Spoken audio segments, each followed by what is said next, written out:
पिछले सेशन में हमने कुछ बेसिक अकाउंट्स की लेजर्स बनाई थी। कैपिटल आईडीबीआई बैंक अकाउंट बनाया हमने, फिर हमने डेटर्स और क्रेडिटर्स की लेजर्स बनाई।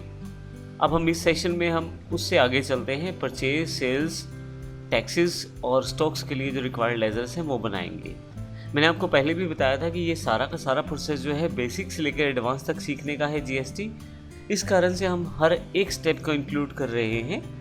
तो इस कारण से जो हमने पिछले सेशन में बात की थी, इस एग्जाम्पल को हमें फॉलो अप करना है जो हमने जीएसटी में दिया हुआ है जनरल एंट्रीज के साथ। इसके लिए जो रिक्वायर्ड अकाउंट है उनकी जानकारी हम ले रहे हैं, कौन कौन से हमें बनाने हैं। तो आइए शुरू करते हैं परचेज और सेल्स अकाउंट्स बनाने के लिए। देखिए हमारे पास यहाँ पे एक परचेज अकाउंट है जो इंट्रा स्टेट है, लोकल हरियाणा के लिए, और एक परचेज है इंटर स्टेट जो कि अदर स्टेट के लिए है, पंजाब के लिए। इसी तरह से सेल्स का अकाउंट है, सेल्स इंट्रा स्टेट हरियाणा के लिए और sales inter state other state Punjab के लिए। तो इन दो अकाउंट्स को हम पहले से बनाते हैं परचेज और सेल्स के लिए।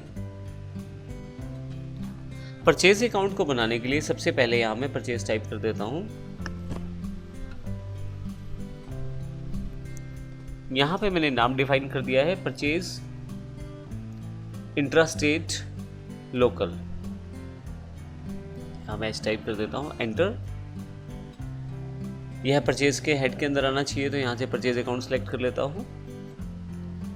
यहाँ जीएसटी एप्लीकेबल है या नहीं बताना है आपको। एप्लीकेबल है जीएसटी, और अभी मैं सेट अल्टर जीएसटी डिटेल्स को कुछ भी नहीं करूँगा और यहाँ टाइप्स ऑफ सप्लाई में गुड्स सेलेक्ट कर लूँगा। फाइनली यहाँ से एंटर। परचेज इंटर स्टेट का अकाउंट बनाया है पंजाब का, जहाँ हमने डील करनी है। मैं आपको फिर से बता दूँ, ये जो नाम मैंने रखे हैं केवल रेफरेंस के लिए है। आप परचेज इंटर स्टेट बना सकते हैं, परचेज लोकल बना सकते हैं, purchase with in state, purchase outside state, इस तरह से सिंपल नाम भी रख सकते हैं। ये केवल रेफरेंस के लिए, ताकि एग्जांपल्स ज़्यादा क्लियर हो जाएं। फिर से परचेज अकाउंट है, यहाँ पे गुड्स है आपके पास, गुड्स सेलेक्ट कर लीजिए यहाँ से, फाइनली एंटर। अब मुझे दो सेल्स के अकाउंट बनाने हैं। मैंने सेल्स लोकल हरियाणा इंट्रा लिखा है, एंटर। यहाँ से सेल्स अकाउंट सेलेक्ट कर लूँगा, यहाँ से मैं एप्लीकेबल है गुड्स सेलेक्ट कर ले, क्योंकि गुड्स में हम लोग डील करने वाले हैं। मुझे एक सेल्स का अकाउंट बनाना है जो इंटर स्टेट सेल्स का है। सेम प्रोसेस रहेगा, गुड्स सेलेक्ट कर लें और फाइनली ये अकाउंट भी हमारा तैयार है। अब मुझे यहाँ पे CGST, SGST और IGST अकाउंट्स को बनाना है, जो कि टैक्सेस से रिलेटेड अकाउंट्स हैं, और साथ में हमें एक लैपटॉप के नाम से प्राइमरी स्टॉक ग्रुप और साथ में हमें HP और डेल लैपटॉप के नाम से स्टॉक आइटम्स बनानी हैं। मैं यहाँ CGST टाइप कर देता हूँ, एंटर। ड्यूटीज एंड टैक्सेस आपको यहाँ सेलेक्ट करना है। अब आपको ये बताना है टाइप ऑफ ड्यूटी क्या होगी। GST है यहाँ पे, और ये टैक्स किस तरह से रिलेटेड है जीएसटी में, सेंट्रल टैक्स है, क्योंकि CGST में सेंट्रल टैक्स की बात हम कर रहे हैं। परसेंटेज ऑफ कैलकुलेशन छोड़ दें खाली, और यहाँ पे राउंडिंग मेथड को नॉट एप्लीकेबल कर दें। राउंडिंग मेथड को हम आने वाले सेशंस में देखेंगे। तो इस तरह से मेरे पास CGST का टैक्स अकाउंट तैयार है। बस एंटर करके यस करना है। फिर से SGST, सेम है ड्यूटीज टैक्सेस GST। ये जो अकाउंट है मेरा स्टेट टैक्स से रिलेटेड है, तो यहाँ टैक्स टाइप में मैं स्टेट टैक्स ले लेता हूँ। ये बात हम लोग डिस्कस कर चुके हैं पिछले सेशंस में। 3 तरह के अकाउंट यहाँ बनने हैं, CGST सेंट्रल सेल्स टैक्स की कलेक्शन के लिए, SGST स्टेट की GST टैक्स की कलेक्शन के लिए, और IGST इंटीग्रेटेड टैक्स की कलेक्शन के लिए। तो अभी मैंने SGST अकाउंट बनाया है, सेव कर देता हूँ और एक IGST अकाउंट बना लेता हूँ, यहाँ से इंटीग्रेटेड टैक्स के रूप में।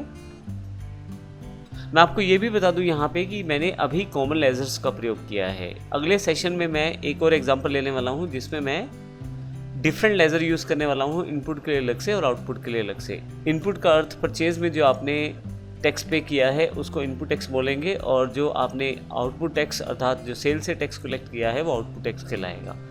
इसको भी हम नेक्स्ट सेक्शन में देखेंगे। अभी मैंने कॉमन लेजर्स सिर्फ 3 लेजर्स बनाई हैं, CGST, IGST और SGST।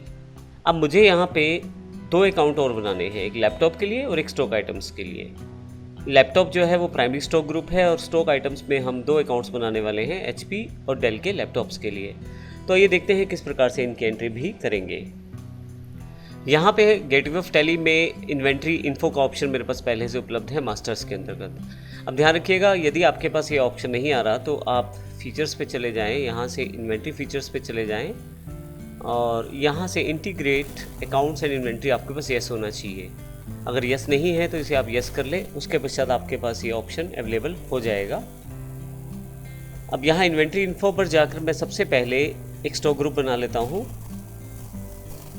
एंटर करता हूँ, क्रिएट करता हूँ। मैंने नाम रख दिया है लैपटॉप, एंटर। ये एक प्राइमरी ग्रुप है, एंटर। यहाँ सबसे इंपॉर्टेंट पॉइंट है सेट अल्टर GST डिटेल्स। मैंने अब तक कहीं भी GST के रिगार्डिंग जो टैक्स डिटेल्स हैं वो नहीं डाली। यहाँ पहली बार मैं डाल रहा हूँ, यस करता हूँ यहाँ पे मैं।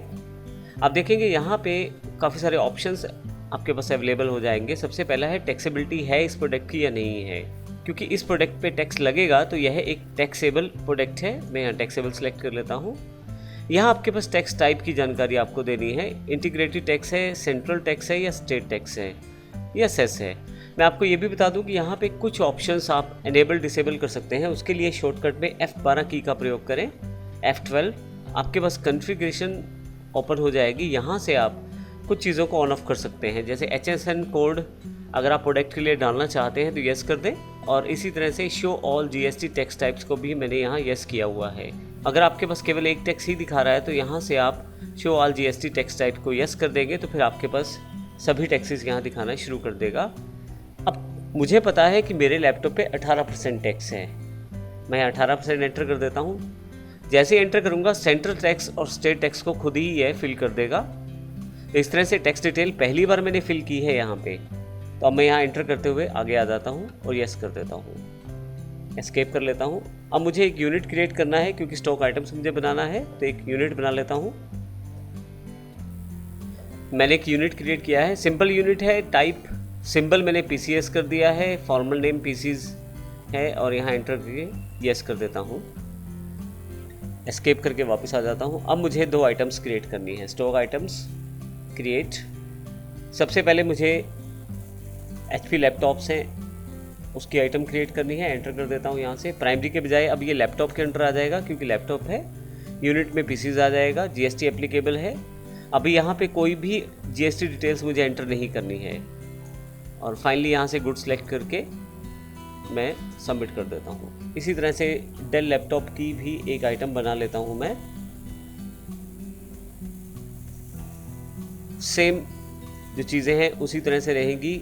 GST एप्लीकेबल है, सेट अल्टर डिटेल्स अभी नो है, गुड्स है, और फाइनली ये मेरे पास अकाउंट्स मेरे रेडी हो चुके हैं। अब मैं यहाँ से एस्केप कर लेता हूँ और यदि मैं यहाँ से अकाउंट्स पे आ जाऊँ, लेजर्स पे आ जाऊँ, तो अगर डिस्प्ले करके लेजर्स को देखूँ तो मेरे पास वो सभी लेजर्स दिखा रहा है जो मैंने क्रिएट कर लिए हैं। इसके अलावा मैंने एक लैपटॉप का ग्रुप भी क्रिएट किया है और 2 लैपटॉप्स के आइटम्स के अकाउंट भी क्रिएट किए हैं। तो इस तरह से इस सेशन में हमने सभी अकाउंट्स बना लिए हैं। अगले सेशन में हम एंट्रीज को देखेंगे, प्रैक्टिकली किस प्रकार से एंट्री की जा सकती है। मैं फिर से बता देता हूँ कि हमने बेसिक से लेकर एडवांस तक सभी स्टेप्स यहाँ कवर किए हैं। तो अगर आप इस ट्रेनिंग को प्रॉपर्ली कवर करते हैं तो हर एक स्टेप को जानते हुए आप आसानी से GST की एंट्रीज टैली में कर पाएंगे। धन्यवाद।